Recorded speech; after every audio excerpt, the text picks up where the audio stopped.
Nama saya Nikade Deni Mulyasari dengan NIM E1F017050 dari Fakultas Ilmu Keguruan dan Ilmu Pendidikan, program studi pendidikan anak usia dini Universitas Mataram 2020. Di sini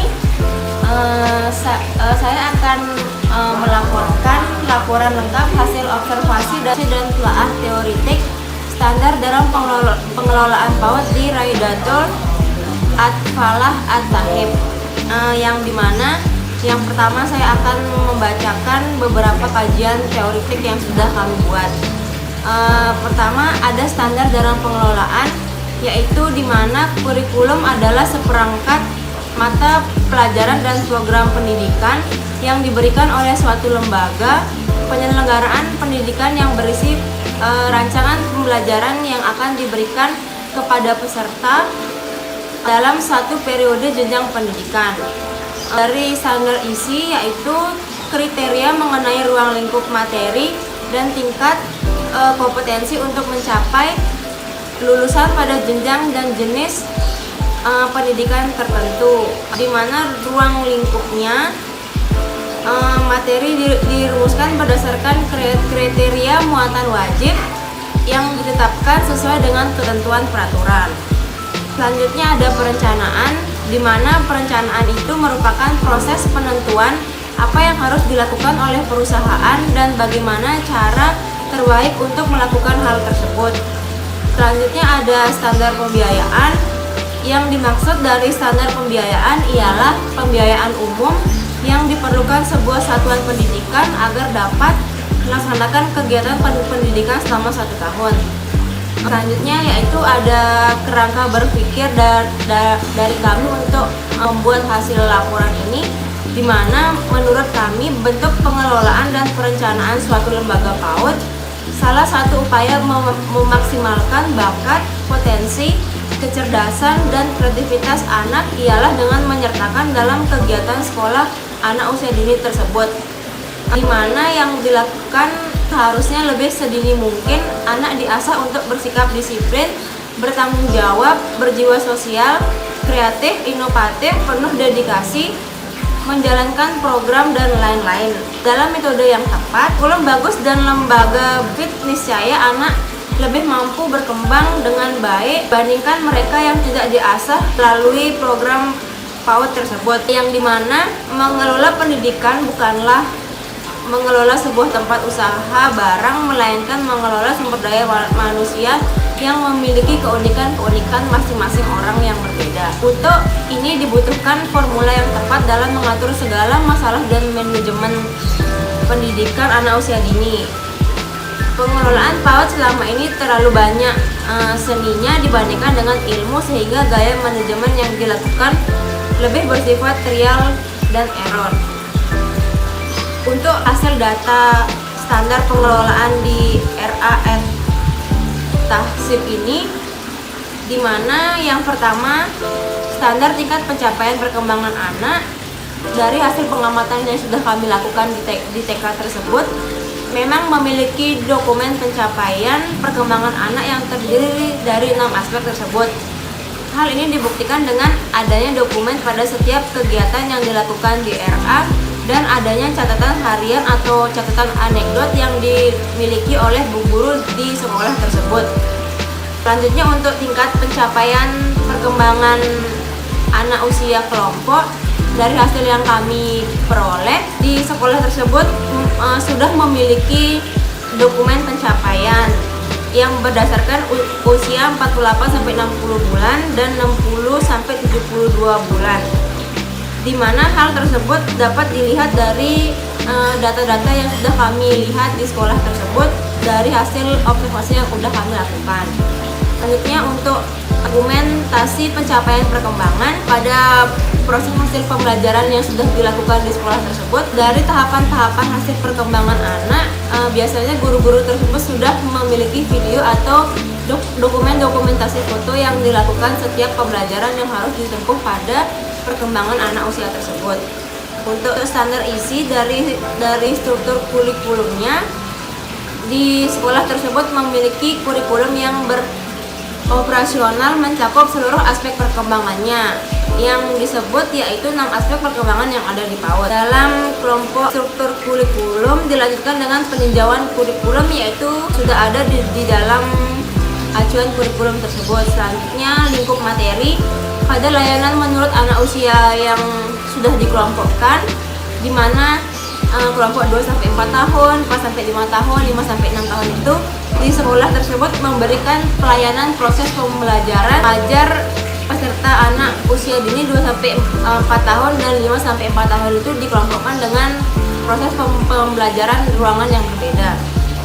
Untuk beban belajar, biasanya di TK tersebut memiliki beban belajar yang sudah diacukan pada proses pembelajaran dan kurikulum yang sudah digunakan pada TK tersebut. Untuk kompetensinya, aspek pengembangan dalam RPPH-nya yang sudah kami peroleh di observasi tersebut yang dimiliki oleh sekolah sudah mencakup 6 aspek perkembangan di setiap rancangan hariannya. Ada beberapa anak yang dapat berkembang, ada juga beberapa anak yang belum berkembang, belum bisa melaksanakan kegiatan pembelajaran dengan baik. Pada kalender pendidikan, bentuk dan substansi kalender pendidikan di sekolah tersebut, di mana kalender yang digunakan itu mencakup penetapan awal tahun pembelajaran dari yang ada di dalamnya hari-hari libur yang bersifat fleksibel, waktu efektif belajar seperti di mana hari Senin sampai hari Jumat, hari Sabtunya itu merupakan proses pengembangan kreativitas anak atau untuk waktu-waktu bermain yang ditetapkan hanya untuk mengembangkan potensi diri anak saja. Dari sosialisasi kalender, di setiap tahun barunya sekolah tersebut melakukan sosialisasi kalender pendidikan kepada orang tua murid. Yang selanjutnya dari standar isi rencana kegiatan semester, di sekolah tersebut memiliki RKS yang membuat tema pada setiap bulan di tahun ajaran subtema, strategi yang akan dilakukan selama bulan pengajaran, pencapaian serta didikan serta pendidik selama sebulan dan melakukan evaluasi. Rencana kegiatan mingguan di sekolah tersebut sudah memiliki rancangan mingguan yang akan dipelajari setiap minggunya.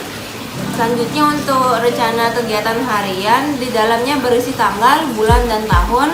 Penggunaan RKH tersebut, tema subtema yang akan disampaikan pada setiap harinya, materi yang akan disampaikan pada setiap harinya, tergantung tema yang akan dipilih pada minggu tersebut. Dalam RKH ini di sekolah tersebut sudah membuat RKH cukup baik. Untuk selanjutnya yaitu pelaksanaan proses pembelajaran, di mana pelaksanaan proses pembelajaran di sekolah tersebut menciptakan suasana yang aman, nyaman, dan bersih, menarik dalam lingkungan sekolah seperti dalam kelas dan lingkungan peserta didik itu halamannya sangat bersih, terus ruangannya itu sudah tertata dengan tempelan-tempelan berbagai macam untuk membuka wawasan anak apa yang akan dipelajari pada hari tersebut. Selanjutnya dengan standar penilaian di sekolah yang sudah kami observasi menggunakan beberapa standar penilaian, yang dimana program PAUD memiliki panduan penilaian yang memuat yang pertama ada tujuan penilaian, prinsip dasar penilaian, terus prosedur penilaian, yang keempat ada bentuk dan teknik penilaian, yang keenam ada penyetoran dan seterusnya. Untuk di sekolah kami teknik penilaiannya melakukan dengan cara mereka hasil observasi di catatan anekdot berportofolio percakapan dengan peserta didik, laporan dari yang dimana program PAUD memiliki panduan penilaian yang memuat yang pertama ada tujuan penilaian, prinsip dasar penilaian, terus prosedur penilaian, yang keempat ada bentuk dan teknik penilaian, yang keenam ada penyetoran dan seterusnya. Untuk di sekolah kami teknik penilaiannya melakukan dengan cara mereka hasil observasi di catatan anekdot berportofolio percakapan dengan peserta didik, laporan dari orang tua peserta didik selama proses pembelajaran berlangsung. Untuk standar pendidikan dan tenaga kependidikan pendidik di sekolah yang sudah kami observasi, yaitu di mana semuanya guru-gurunya memiliki pendidikan terakhir S1, orang sebagai pendidikan sarjana PAUD, yang satunya ada tamatan dari PPKN. Selanjutnya untuk tenaga kependidikan ada 2 orang, yang dimana salah satunya merupakan lulusan dari sarjana. Untuk standar sarana dan prasarana,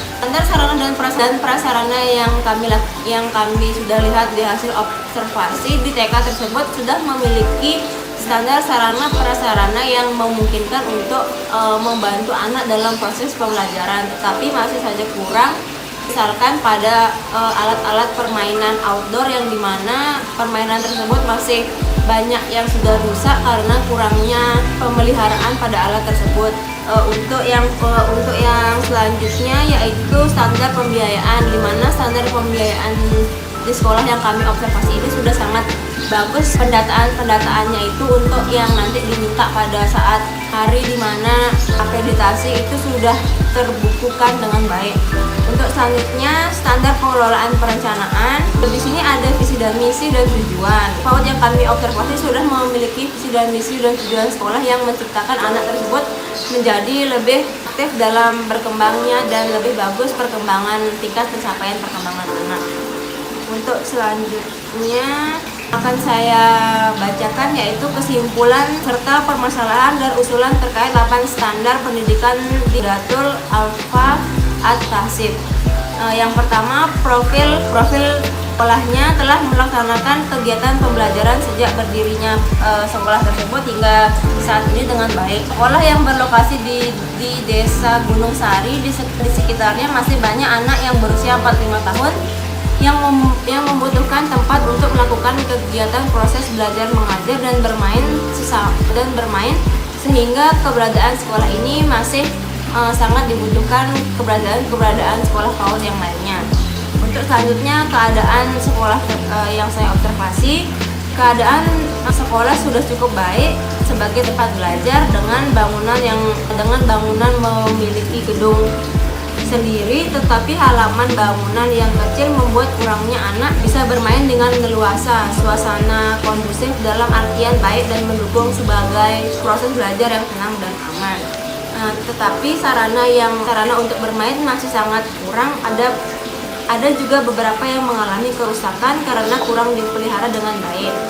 Untuk kesimpulannya, dari hasil observasi yang dapat saya lihat, mengelola pendidikan bukanlah mengelola sebuah tempat usaha barang, melainkan mengelola sumber daya manusia yang memiliki keunikan masing-masing. Untuk itu dibutuhkan formula yang tepat dalam mengatur segala permasalahan manajemen pendidikan anak usia dini.